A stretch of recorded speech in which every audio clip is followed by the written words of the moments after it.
now that all that interesting talk about YouTube as jobs is not caught on audio for everybody, let's start recording. And we are back again with this Final Fantasy ass title screen here.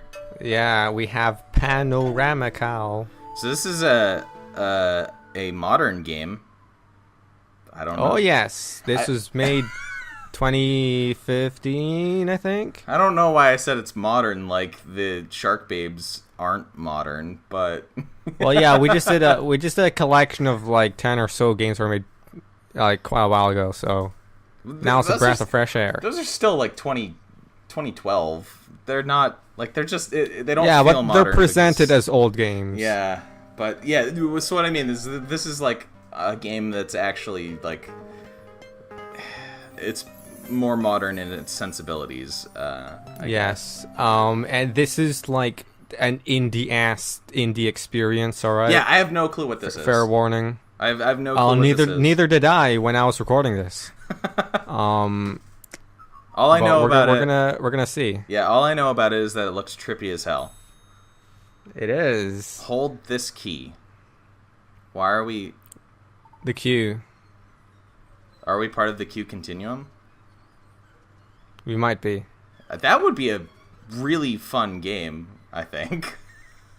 Like, okay. Okay, so we have 9 keys laid out in a grid, and we can control how stuff looks. Okay. with the key selecting which of the boxes, and also the mouse selecting how much to the left or right we want in the boxes. What I'm getting, like, just kind of immediately, is that if you want to make the ultimate mind blow game, is you combine this with Anti-Chamber. Mm-hmm. All right. Oh God, no. Let's not go like full CRT, please. Oh, you ain't seen nothing yet. Oh, take a snapshot. Great. You can take a snapshot. Like this is basically a wallpaper generator. Isn't this on Steam? It is on Steam. So it has a built-in screenshot like mechanic in addition to Steam's screenshot.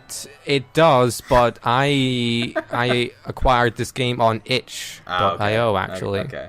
All right. Was it cheaper there or something? Yeah, it was free. Oh. I did not actually. It's only free to commemorate the release of Panoramical 2. Oh, okay. Yes, this game has a sequel. Don't know. Is that on Steam? It's just more of the same, I guess. Yeah, I think so. Yeah. I mean, if the first one was, you'd think the second one would be, but you never know. Yeah. But it was only free on itch.io for a while, not on Steam, so that's where I got it. I noticed that we are in like we were in Kidney Bean Land for a while, but now we were.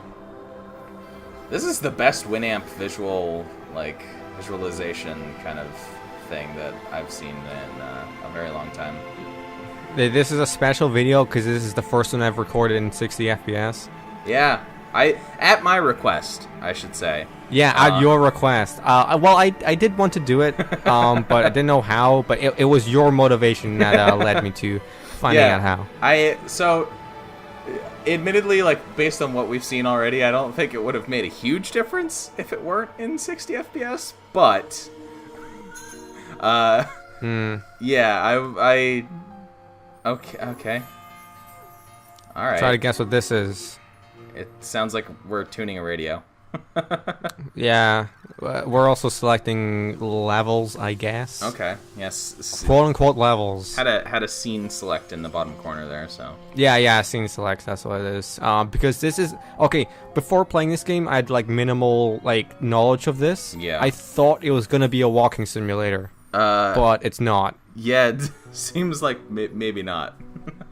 This is all you do. It's to like modify how things look. So it is kind of like just an abstract art game sort of thing. Yes. This is something you'd put in a museum. Yeah, that's fair enough. Like games like these have their place, you know.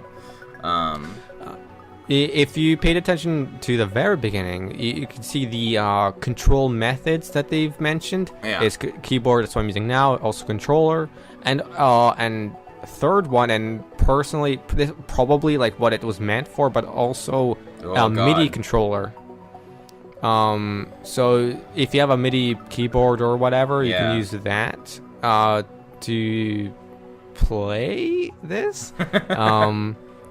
And as you manipulate things, it also changes the music. So that's probably like, if I had a MIDI keyboard, that's probably what I'd use. I will. These sorts of games do always kind of make me yearn for a little bit more from them. 'Cause like they always have like these really interesting kind of like landscapes and stuff that you can see. Yeah, yeah, there's a lot of like the scenes that we're gonna see. It's like that. It's gonna be like a landscape of some sort, and like I haven't seen like these types of landscapes. I've only seen in these types of games. Like I want it to appear like, I don't know, maybe a fighting game. Well, it's the sort of thing where it's like I appreciate being able to like to see them. I like looking at them, but I want to do something in them. Yeah, and I really wish that you could like really go around and kind of explore them in these games. Where like, cause like in this game right now, like when we go into one of these scenes, we're kind of just looks like we're stuck where we kind of move in. And we get to like alter the world around us, which is really cool. But after we altered it, it would be even cooler if we got to move around, you know? I bet if we were given that option to like view it in a different angle or a different position, all the illusion would be shattered. Yeah, I mean, they could make it so that it doesn't. I don't know how much work that would take, but probably a lot of work, because like what I'm looking at now, I don't even know what game engine this is using. It's like I will go back and say like this is the best like Winamp visualization plugin that I've seen in a long time though. Yeah. The best looking video on this channel. I don't know about that. But yes. Well, what would you say is the best looking video on this channel? Oh god. Well, that is kind of difficult because I've played a lot of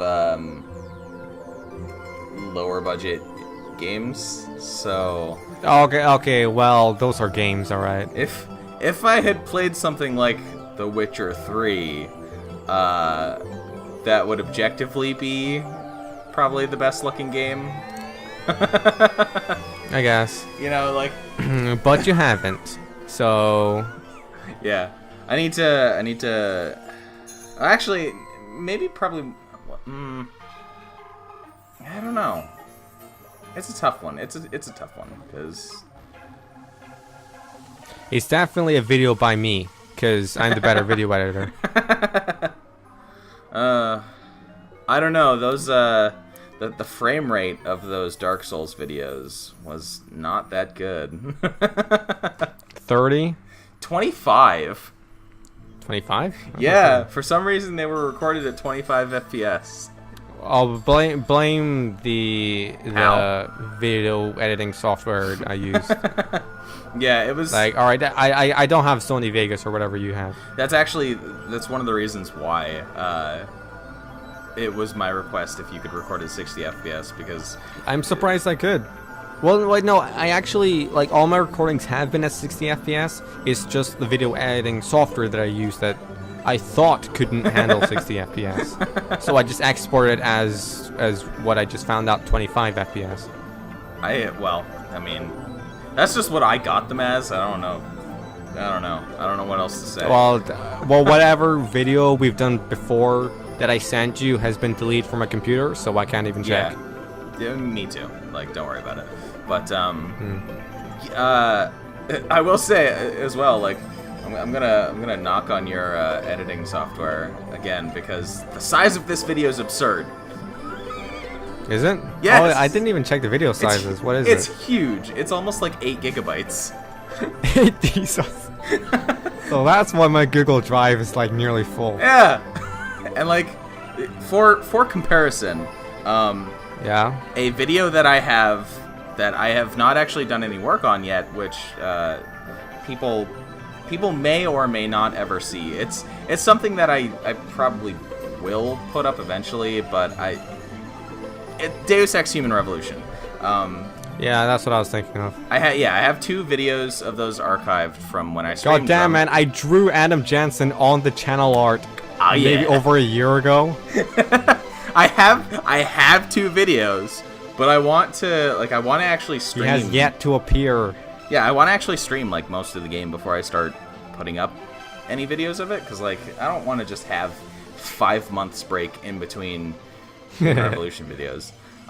But anyway, so I streamed Human Revolution at 60 FPS at 1080p, and the like 2.5 hour long video of Human Revolution at 1080p 60 FPS is like 4 gigabytes, maybe. Oh. What do you use to record videos? I use OBS. It's okay.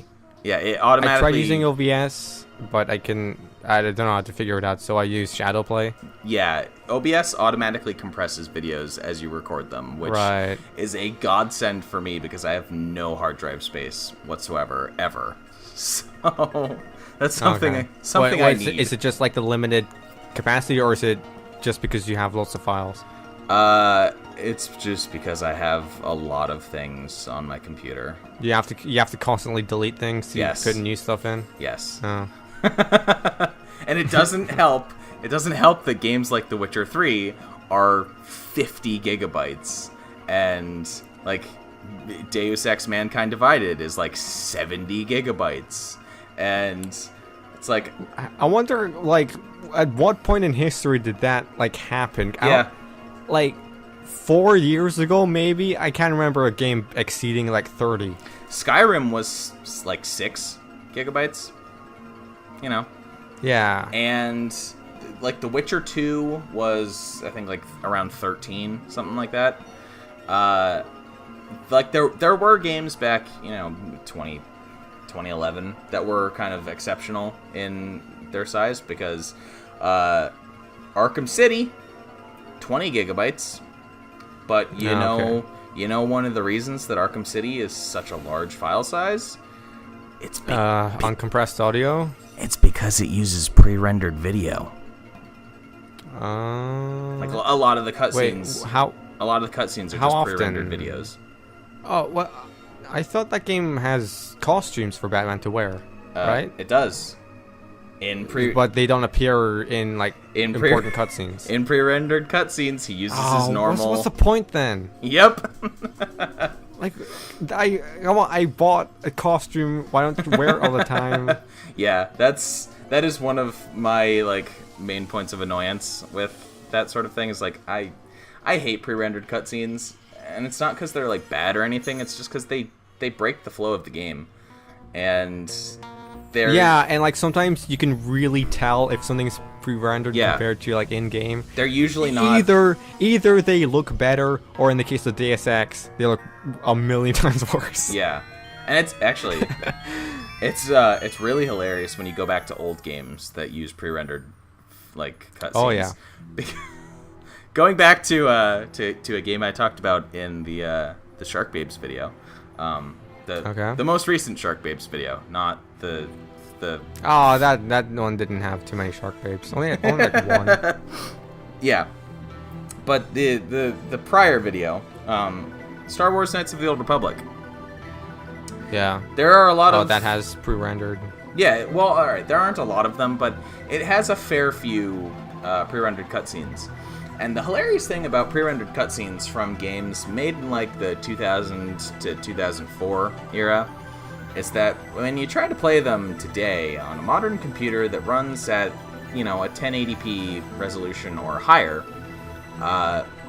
you get to see those 240p pre-rendered cutscenes in all of their 240p glory. Because yeah, delicious. Because they don't get upscaled. So you can like literally count the pixels in them, and it's great. It's so great. Yeah, on the topic of like, okay, when I was playing The Witcher 2 on consoles, like, okay, I blasted through that game. I ain't bragging. You know, I did finish it on dark mode and got all achievements. All right. And I did beat the final boss with no armor and like a ladle as a weapon. All right. Except the only bit of so I had for the longest time I had Geralt in like his pantaloons and also the beak in his face. Like whenever I got that, like every cutscene was just him in that. Like that's the reward. Like that's why you don't do pre-rendered cutscenes, so you can do stuff like that. So the character looks stupid in serious situations. It's the same reason why there are a lot of RPGs, especially JRPGs, but definitely just like kind of RPGs in general, where I get really annoyed if they don't have unique like weapon models for all the different weapons you can equip your characters with. Yeah, I was disappointed when that wasn't the case in Persona. Yeah, and it's like you don't, because it's just like the little bit of flavor that you just kind of miss out on because well now the difference is just a number. Yeah, you know. And it actually is like, I guess to use Persona as a specific example. In Persona, I'm familiar with that. In Persona 5, it's kind of a weird one for me. Oh. Because okay. They do it in Persona 5. Like all the weapons have all the weapons have different models, but okay, that's good. But yeah, well actually they do have unique models in. They have different models. I don't know if all the weapons are necessarily unique, but no, that's in case of Persona 4, each weapon type has like 5 or 6 different models. But they do at least have, like, they don't all use the exact same model. Different models. They have different models at least. But to go back to Persona 5 specifically, it's a really weird one to me because like everything about the game is so stylized and like so kind of like aesthetically in your face that the designs of the weapons actually kind of just go completely over my head and I don't even really notice them. It's like, because like they're so like compared to the style of everything else in that game, the weapons are so kind of just normal. That there. Yeah, they're just there. And it's like you get spoiler alert for Persona 5 party members. Oh no. Just in case, you get Haru pretty late on in the game. And her design is like this really over the top like Three Musketeers kind of thing. Oh yeah, her persona is from the Three Musketeers. Exactly. Like it's this super exaggerated, like really elegant design, and then her weapon's just a battle axe. And like, she uses his axe. It's just a battle axe. Like there's nothing weird about it. It's just a battle axe. And so it's like seeing that in comparison to her outfit is just like, okay, it's just an axe. Yeah, I thought she'd have like a rapier. Yeah, like, right? I thought that would make more sense.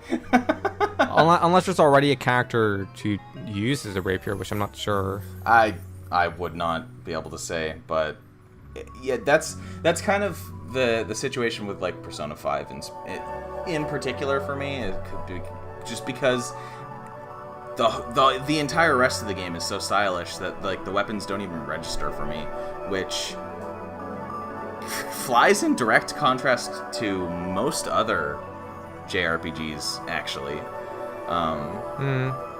But well, it's because you're looking at the character more than And it is and the weapon. It is because like the character designs in that game are like phenomenal. Yeah. Have you actually played Persona 5 yet? I don't have a PS3 or 4. Wow. You poor okay, man. so I had the choice of whether getting a PS4 or a Nintendo Switch. Okay. I bought a Nintendo Switch. That's with Splatoon 2, which I bought at launch. That was a really sound investment. I'm happy with my decision. What? Are you looking at what's on screen right now? Yeah, I saw that we were just in like wibbly wobbly ground town. That was. Oh yeah, some of these can get pretty out there. This is like some under the sea kind of shit that we're in right now.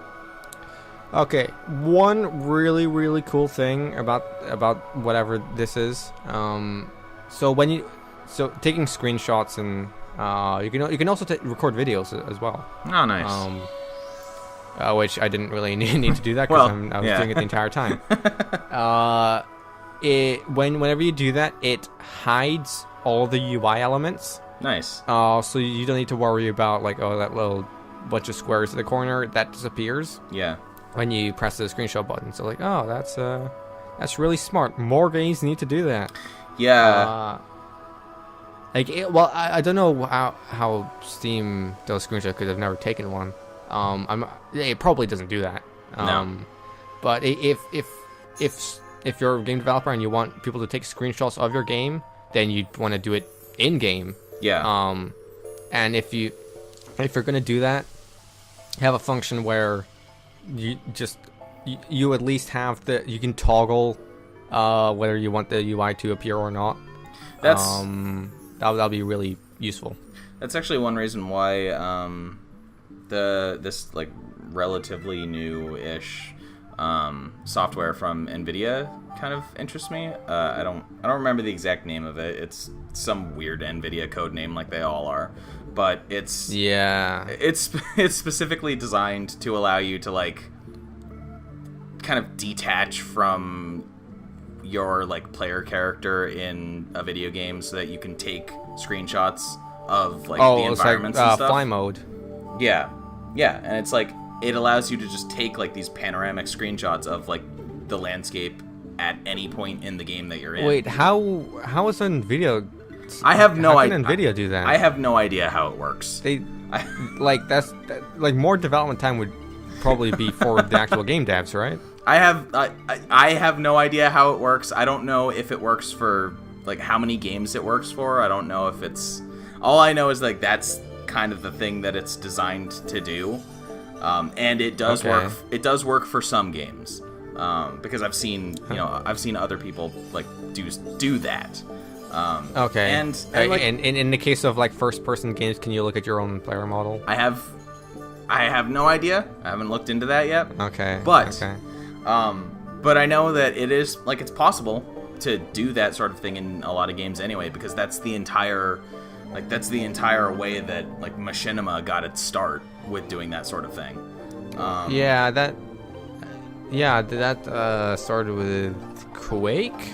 If I remember, like the very, very, very first Machinima video. But yeah, I'm not talking about like the network. I'm talking about like the videos. And like Counter-Strike, stuff like that. Yeah, and it's like that's like third-party programs have done that sort of thing for years. Oh, okay. So it's not really surprising that NVIDIA would be like, oh, we're gonna make a proprietary software program that does that sort of thing. Right. But yeah, I would be interested in like seeing how it works and trying it out myself. I haven't actually tried it out myself yet, but if it does, if it does work in first-person games, that would lead to a lot of very hilarious screenshots. Yeah, I was wondering, like, you could just look at your own player character and like, oh, he has no head. He has no body most of the time. Yeah. Oh yeah, it's just a pair of arms. Yeah, just like a that reminds gun. me. That reminds me. I got back into Dark Souls 3 for a little bit, but only to try out some challenge mods. Yeah. And one of the mods you can do is a first-person mod. Oh boy. So you can play the whole game in first person. And when you do enter first-person mode, it hides your torso and head. Yeah. So you and I think feet. So you only see the arms and the weapon. So yeah, you just see a floating pair of hands swinging a weapon. So that was really fun. And I'm thinking of something. I'm doing something like that. If I were to ever do Dark Souls 3 like LP, then it would definitely be using a mod like that. Sure. I still need just for some variety. I still haven't. I haven't reached the same. Oh, yeah, you've started Dark Souls 3. Yeah, I haven't reached the same like actual physical block in Dark Souls 3 that I did in the first game. But right now in Dark Souls 3, I'm in the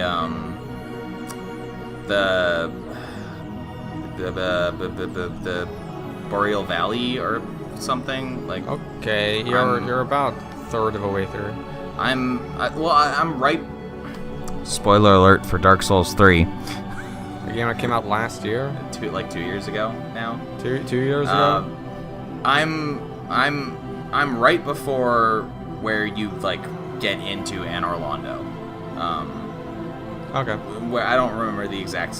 You've beaten Pontiff Sullivan. Yeah, I've beaten Sullivan. Yeah, I haven't gone into the dungeons. I haven't gone up to Anor Londo, but that's the general area that I'm in, and like that area has just like been grinding down my patience, and like every time I play it, I get to a new part in particular that I'm just like, Also, we're going hyperdrive right now, so that's cool. Yeah, a very 2001-esque. I love this. So this isn't like I'm not gonna dig on Panoramica or anything. It's not an interesting game to talk about, but I think it provides. No, it's not. Like, as much as stuff is happening, technically nothing's happening. Yeah, but I think it does provide an interesting background to talk about other things over. It does, yeah. This is actually. Yeah, you could easily like do a podcast and just do one of the scenes, just leave it there. This is cool. Like we're in the Matrix right now. Yeah, we're outside. Like, holy crap. Yeah, I'm digging this. Like, this is a nice scene we're in right now. But yeah, yeah, and it's like messing up my recording. I don't know if it's supposed to look like that. But yeah, it's not. I think this would be an interesting title to kind of mess around with, but yeah, it's not really an interesting game to talk about. So that's why we're talking about Dark Souls 3. Yeah. Also, Bloodborne. How about Bloodborne? Bloodborne. You okay. Still have not. not. I have. You have not been able to play that. I don't have a PS4. Oh man, you poor... I want to play it. It's okay. On my Amazon wish list, I have a list of PS4 and PS4 games. All right, it includes Bloodborne, Persona 5, and Neo. Yeah. And throughout the entire life of the PS4, it's only been those 3 games that I've ever been interested in playing. So, I'm not craving for it, you know. Yeah, there are a lot more titles than that on the PS4 that I'm into. So, well, I say that when I just bought a Switch and I only have one game for it. Oh, was that the end of the game? What? That was it. Yeah. Was that the end of that scene or the end of the game in particular? Because we still have a ways to go. End of the scene. We just reached the end game. We still have the post game to complete. Fair enough. But yeah. Oh yeah, this has a lot of false endings. All right. Oh sure. Oh, we can reverse the credits. The credits is the scene as well. Clever. And also, I think if you screenshot here, the credits also disappear. Yeah. Nice. That's cute. Developers, please do this more often. And not just to make this type of experience, an actual video game. Yeah, I can appreciate that, because, like, the biggest problem of taking snapshots in video games is that they have these big, ugly, garish UIs everywhere. Like when I take a screenshot of a cutscene, yeah, I do want subtitles, but I don't want them to be there when I take a screenshot. Yeah. But yeah, Bloodborne. Okay. Well, okay, I've watched really subtle segue. I've watched 2 Let's Plays of Bloodborne. Yeah. So I know a lot about it anyway, even though I haven't played it. I still need to. I need to work out. Wait, no, 3 actually. Sorry, 3. Because that includes Game Grumps. I need to work out whether it would be easier for me to record it or to stream it, because one of the issues that I have with remote play, like streaming from my PS4 to my PC, is that it tends to put in the smallest amount of input lag, but that really screws up trying to control like Twitch heavy kind of 3D action games and stuff. Yeah, maybe that's not good for Bloodborne. Yeah, and so like, but that's also, I'm not sure how much it impacts Bloodborne, because the game that I've primarily played remote play with is Persona 5, and I'm not sure. Yeah, that's not that important. Well, I'm also not sure if Persona 5 just has a specific problem with streaming through remote play. Because well, we can't really have that. We can't like determine that because like didn't they ban streaming of it? It's Atlas.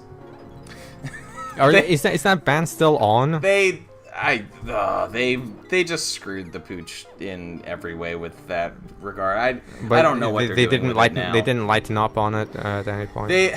So at first they were like, oh, you don't stream the game past this date. It was July 7th. Yeah, I think. don't stream past the 7/7, and they were like, because of spoilers in the story, and everyone was like, well, all right, but you're just giving away that like something is going to happen after that date now, so GG Atlas for spoiling the game.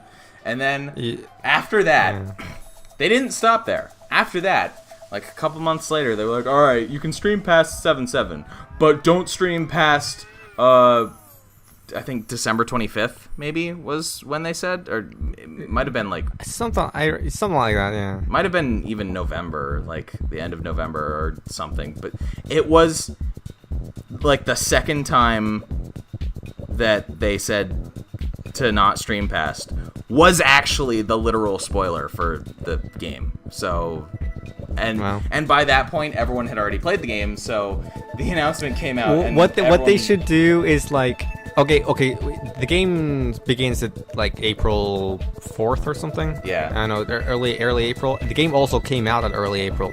So what they should do is each day you're allowed to stream like that specific day. Yeah. And like, no, if the game ends in like, I don't know, March of the next year, then that's when they should lift the entire ban. So that's when the game's over. Yeah. But to go back to the original points, like, I'm not sure if the game just has a specific problem with remote play, because that is something that could potentially be an issue, just like with certain games, that doesn't impact other games. Persona 5 is a PS3 game as well. Yeah, it's something I still need to test, because I did stream Bloodborne previously, actually, without commentary, but I streamed through vast majority of the game, actually, and to my detriment, I didn't download any of those videos, so now they're just gone.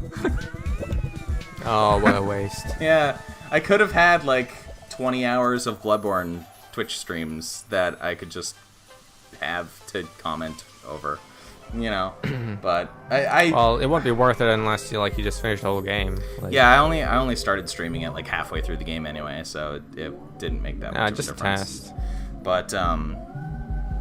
But that was streaming through the PS4's like direct Twitch stream implementation, which doesn't like, streaming it that way doesn't allow me to put commentary through the stream as easily as I would through just streaming on the PC here, which is the big problem. Like, that's why I need to reroute it through remote play in the first place, and rerouting it through remote play is a problem. So that's what I need to work out, is if it would be better for me to record it through remote play, or try to figure out something else because I don't have. Just pre-record it, like fucking whatever. Well, it's because I don't have a capture card. Like that's the problem. Oh yeah, I forgot it was a console game. Yeah, I don't have a capture card. I can't afford a capture card. Oh well. But like I would like to stream it as well. Like I would like to record it. I'd like to stream it. I love Bloodborne. It's a great game, and it deserves all of the positive reception that it's gotten. And I really hope to see more games that take the visual design of it, at least, because that's one of the I take it you don't want to see a Bloodborne 2. I would be okay with it, but It'd be okay. it would depend entirely on, like, I wouldn't want to see it if it was like a Dark Souls 2 kind of thing.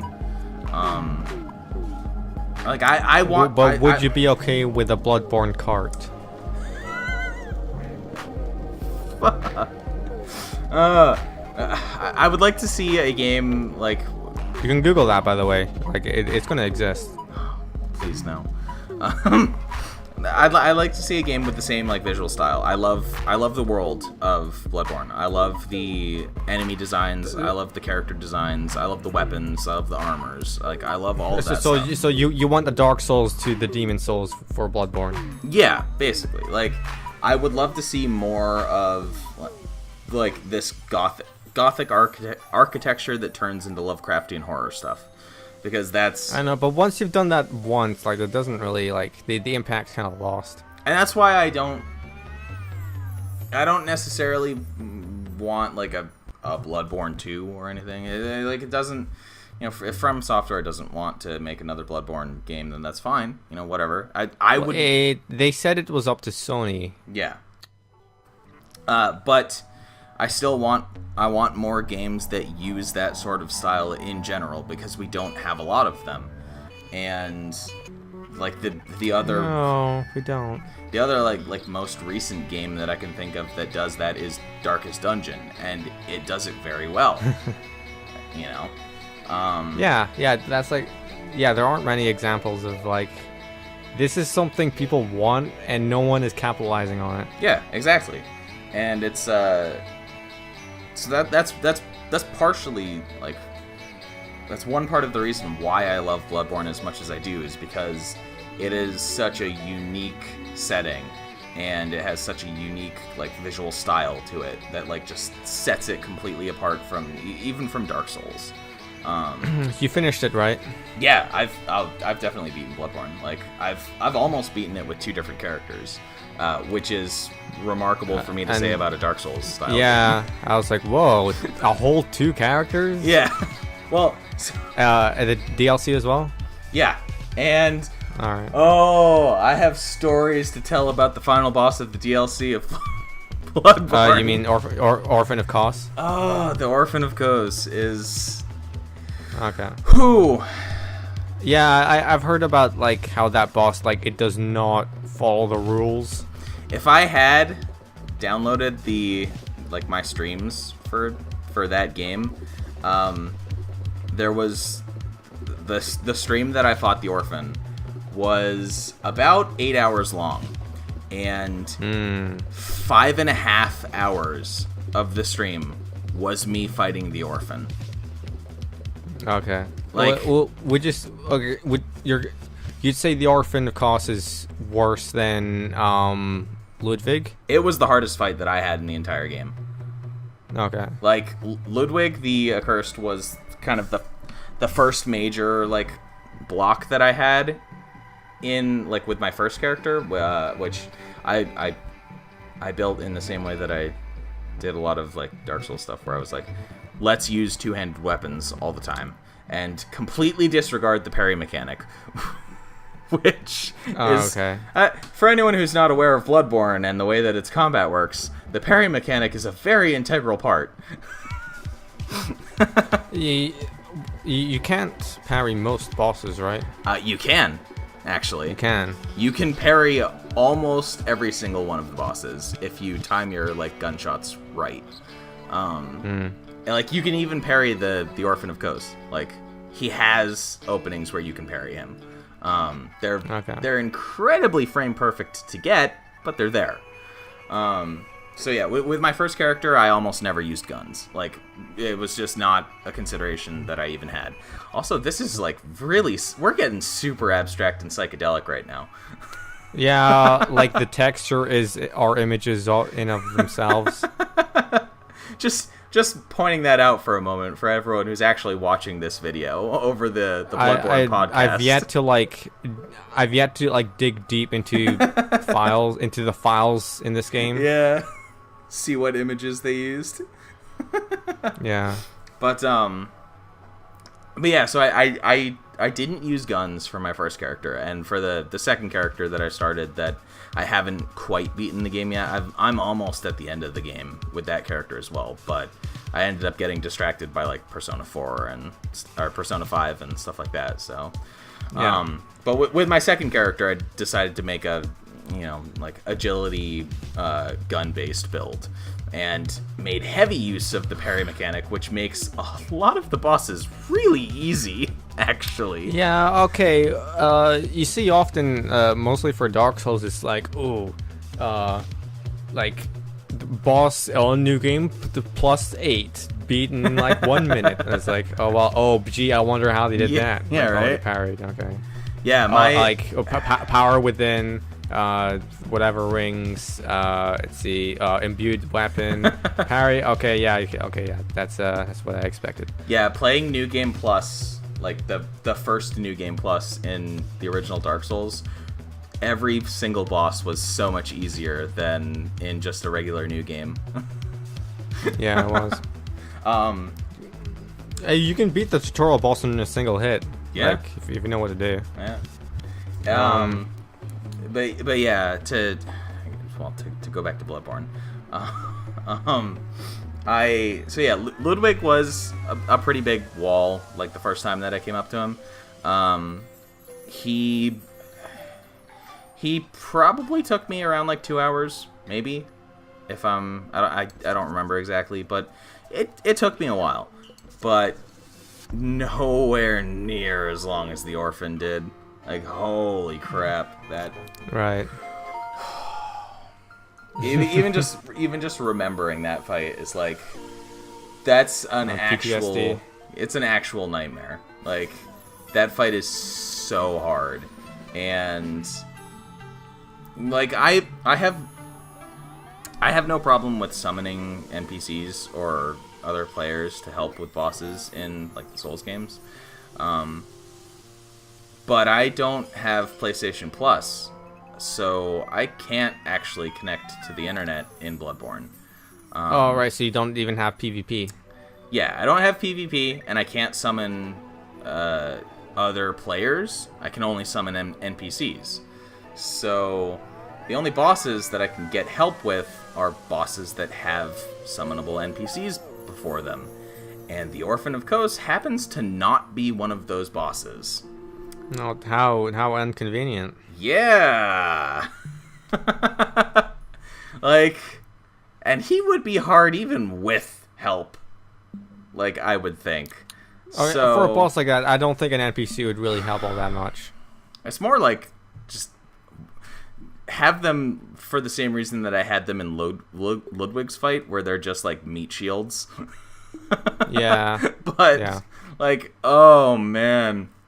Because the Orphan of Kos, like, is super fast, and he has a lot more range than you would expect, and he deals a buttload of damage with almost every single one of his attacks. So it's like, if you get hit once, you probably have to try and heal, because if he hits you again, you're gonna be dead.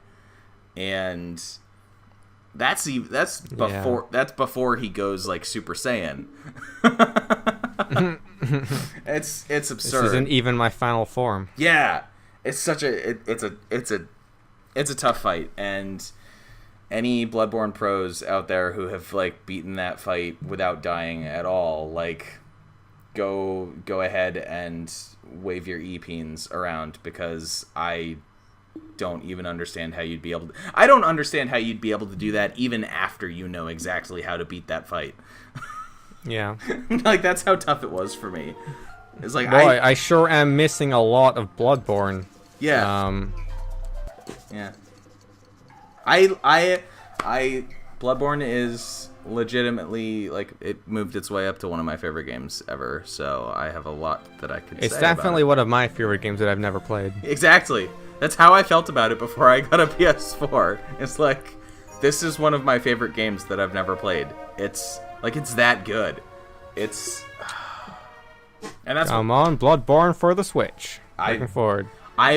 No joking, I would buy it again if it got a PC release. Like, instantly full price. I would buy it again. I wouldn't care. Like, yeah, that's what I did with Dark Souls. Yeah, exactly. Like, Bloodborne on PC. Oh, take my money. But Sony owns it. Why? Yeah, we're going to see Bloodborne on PC around the same time that we see Demon Souls on PC. So. Yeah.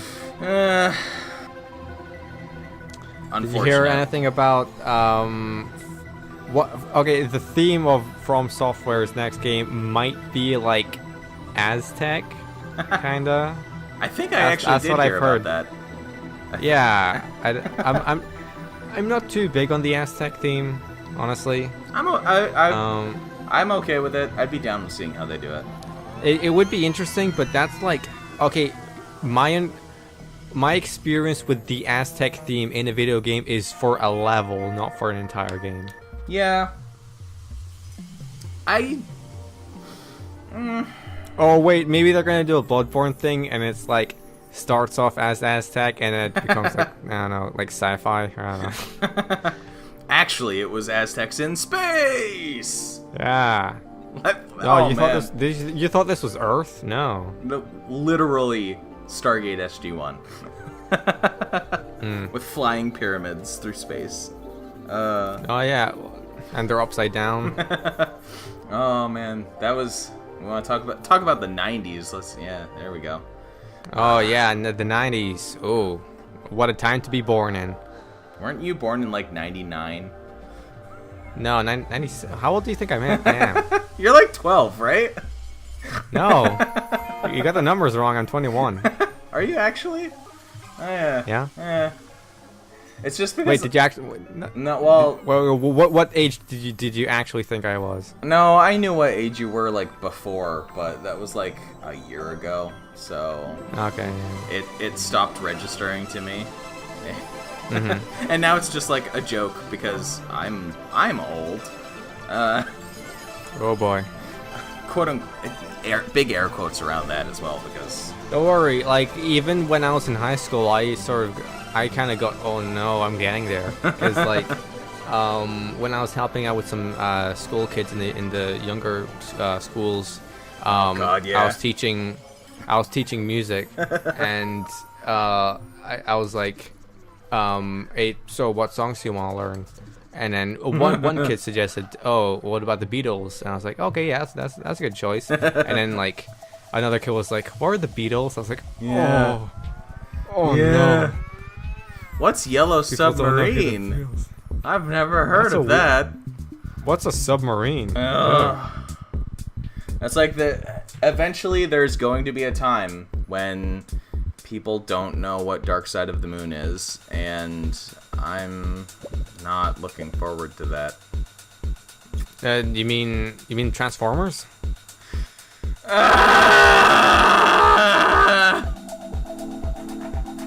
Why did they do that? Why did they even think that was a good idea? The Bayfarmers. I don't know. This would be you know what? Putting Pink Floyd over this game would actually probably be really good. Like, not to knock the music of this game, because it's actually, it's pretty cool, but... Yeah, it's alright. This would, like... Putting Pink Floyd over visualizers is always a good time, because they're that sort of band. Everyone's seen that album cover with the refracting light. Well, exactly. Everyone's seen it. Born in the wrong generation. Yeah. Eventually, people aren't gonna know that that's what Dark Side of the Moon is. Like, No, including me. I'm really confused to what you're talking about. Brain damage, man. Brain damage. Okay, what have we achieved during this video? Absolutely nothing. Nothing. Oh. But we did unlock an inverted mode.